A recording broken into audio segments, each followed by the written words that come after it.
यमराज ने बताया, मनुष्य को मौत नहीं मारती, यह 6 अवगुण मारते हैं। एक समय की बात है, भगवान श्री राम अपनी राजसभा में बैठे हुए थे।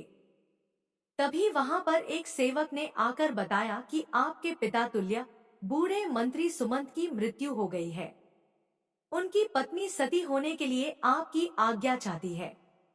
इस प्रकार प्रभु श्री राम यह बात सुनकर तुरंत सुमंत के घर पहुँचे और वहां पर जाकर उन्होंने सुमंत की जन्म कुंडली मंगवा कर देखने लगे। जब भगवान राम ने कुंडली देखे तो पता चला कि सुमंत की आयु तो 9 9 9 9 9 9 9 वर्ष और 11 महीने की थी, जिसमें से सारी आयु तो बीत चुकी थी, केवल 9 दिन शेष बचे हुए थे। यह देखकर प्रभु श्री राम ने गुरु वशिष्ठ को बुलवाया और उनसे कहा, हे गुरुदेव, सतयुग में मनुष्य की आयु 1 लाख वर्ष की निश्चित की गई है, त्रेता युग में 10,000 वर्ष की निश्चित की गई है, द्वापर युग में 1,000 वर्ष की निश्चित की गई है और कलयुग में 100 वर्ष रखी गई है। फिर भी यमराज ने मेरे राज्य में मेरा अपमान करके इस नियम का उल्लंघन किया है। मेरे मंत्री की आयु अभी पूरी नहीं हुई है, पूरी होने में अभी 9 दिन बाकी है, तो उन्हें यमराज यहाँ से क्यों ले गए?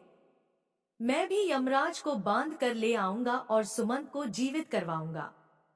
इतना कहकर प्रभु श्री राम गरुड़ पर बैठकर यमराज की नगरी चल दिए। तब रास्ते में उन्होंने पासों में बंधे हुए सुमंत को देखा, जिन्हें यमदूत ले जा रहे थे। देखते ही प्रभु श्री राम ने यमदूतों को मारकर सुमंत को यमदूतों के हाथों से छुड़ा लिया। यह देखकर यमदूत ने विनम्र पूर्वक कहा, हे राजा राम, हमने आपका क्या बिगाड़ा है, जिसके लिए आपने हमें ऐसा दंड दिया? प्रभु श्री राम कहने लगे, यमदूतों, अभी इनके जीवन के 9 दिन बाकी है, तो तुम इन्हें पहले ही क्यों ले जा रहे हो? जब इनके दिन पूरे हो जाएंगे तब आकर तुम इन्हें ले जाना, तब मैं कुछ नहीं कहूंगा। इस प्रकार प्रभु श्री राम की बात सुनकर यमदूत कहने लगे कि हे राजा राम, इनका जन्म अजीब तरह से हुआ था। पहले दिन इनकी माँ की कोख से दोनों हाथ और मुख बाहर आए थे और धीरे धीरे उनके पूरे शरीर को बाहर आने में पूरे 9 दिन लग गए थे। शुभ मंत्रों से पंडित ने इनकी रक्षा की थी, इसलिए इनका नाम सुमंत पड़ा। प्रभु, आप जो इनके 9 दिन बाकी बता रहे हो वे संदिग्ध है, इसलिए हमारा कोई दोष नहीं है। आप इन्हें व्यर्थ ही हमसे छीन रहे हो और हमको व्यर्थ में मारा है। इस तरह यमदूतों की बात सुनकर प्रभु श्री राम ने कहा, है यमदूतों, जिस दिन माता के गर्भ से इनका पूर्ण रूप से जन्म हुआ था वही जन्म का दिन माना जाएगा। जिस दिन इनका जन्म का उत्सव मनाया गया, वास्तव में वही जन्मदिन होता है। अभी इसके 9 दिन बाकी है, तुम लोग जाओ और 10वें दिन आकर इन्हें ले जाना, तब मैं तुम लोगों को नहीं रोकूंगा। इस तरह यमदूतों को फटकार कर प्रभु श्री राम ने भगा दिया। इधर भगवान श्री राम अयोध्या में लौट कर आए तो सुमंत जीवित हो चुके थे। उनके परिवार वाले उन्हें जीवित देखकर बड़े ही प्रसन्न थे। सुमंत ने अपने जीवन के आखिरी 9 दिन जानकर खूब दान पुण्य करना आरंभ कर दिया। उधर वे यमदूत दुखी होकर यमराज के पास लौट गए और कहने लगे, हे यमराज, रास्ते में राम ने हमें मारकर सुमंत को छुड़ा लिया, क्योंकि उनके जीवन के 9 दिन बाकी रह गए थे। वह 9 दिन पूरे होने पर ही राम उन्हें आने देंगे। इस प्रकार यमदूतों के मुख से उनकी पराजय की बात सुनकर यमराज क्रोध से लाल पीले हो गए और उन्होंने भगवान राम पर आक्रमण करने के लिए इंद्रदेव, अग्निदेव, वायुदेव और जिस जिस देवता से भी सहायता मांगी, सबने एक ही बात कही, यमराज, क्या तुम पागल तो नहीं हो गए हो, जो विष्णु भगवान के साथ युद्ध करना चाहते हो? चुपचाप यहाँ से अपनी यमपुरी लौट जाओ। प्रभु श्री राम का तुम क्या कर लोगे? जब सबने यमराज की सहायता करने के लिए मना कर दिया, तो यमराज अपनी ही सेना लेकर श्री राम के साथ युद्ध करने के लिए अयोध्या को चल पड़े। वहां पर पहुंचकर चारों ओर से अयोध्या नगरी को घेर लिया। यमराज के द्वारा अयोध्या नगरी को घेरा हुआ देखकर प्रभु श्री राम ने लव को यमराज से युद्ध करने के लिए भेजा।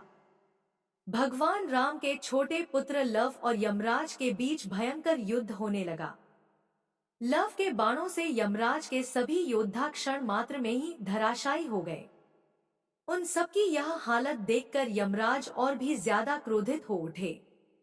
अंत में यमराज ने लव पर अपना यमदंड छोड़ दिया। यमदंड को देखकर लव ने यमराज पर ब्रह्मास्त्र छोड़ दिया, जिसे देखकर यमदंड वापस लौट गया और लव के द्वारा छोड़ा हुआ ब्रह्मास्त्र यमराज के पीछे पड़ गया।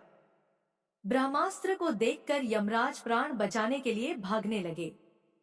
उधर जब सूर्यदेव ने देखा कि ब्रह्मास्त्र से यमराज का बच पाना मुश्किल है, तो घबराकर सूर्यदेव राम के छोटे पुत्र लव के पास आए और प्रार्थना करने लगे, हे पुत्र, इस ब्रह्मास्त्र को लौटाकर यम के प्राण बचा लो, क्योंकि तुम हमारे ही वंश में उत्पन्न हुए हो और यह यमराज मेरा ही बेटा है।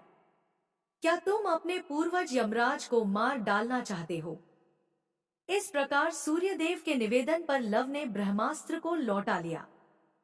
तब यमराज अपने पिता सूर्य को आगे करके श्री राम के पास गए। श्री राम ने सूर्य देवता का पूजन किया और यमराज ने श्री राम से क्षमा मांगी। युद्ध भूमि में जितने भी आदमी मर गए थे, उन पर इंद्रदेव ने अमृत वर्षा करके सबको जीवन दान दिया।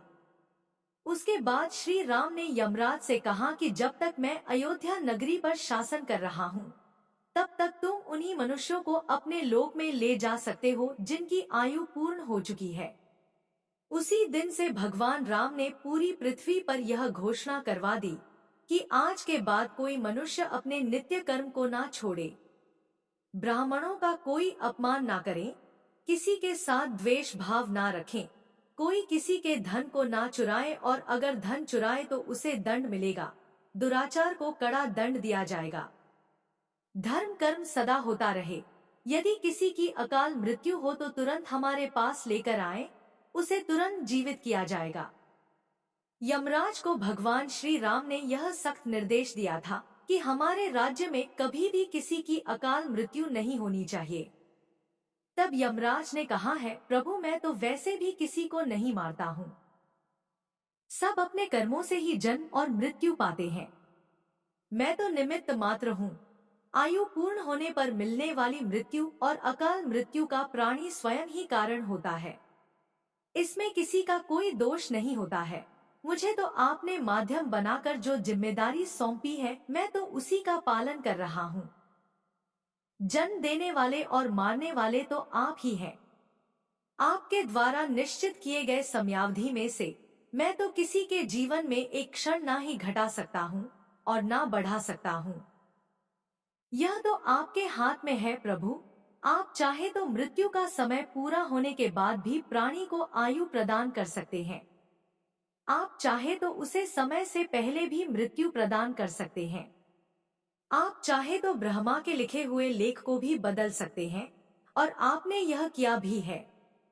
आपके राज्य अभिषेक के लिए वशिष्ठ मुनि ने शुभ मुहूर्त निकाला था, फिर भी आपने राजा ना बनकर वनवास धारण किया था।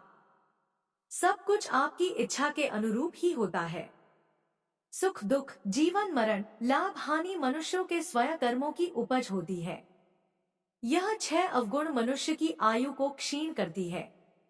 अभिमान, व्यर्थ का बोलना, त्यागहीनता, क्रोध, उदर पूर्ति, दोष से विद्रोह, यह 6 अवगुण तीखी कटार है जो मनुष्य की आयु को घटाती रहती है। यही अवगुण मनुष्य का वध करती है। रावण, कंस, हिरण्यकश्यप, इन सबको मृत्यु ने नहीं मारा, इन्हें मारा था उनके अभिमान ने। शिशुपाल, दुर्योधन, शकुनी, कर्ण को मृत्यु ने नहीं मारा, इन्हें मारा था इनके बड़बोलेपन ने।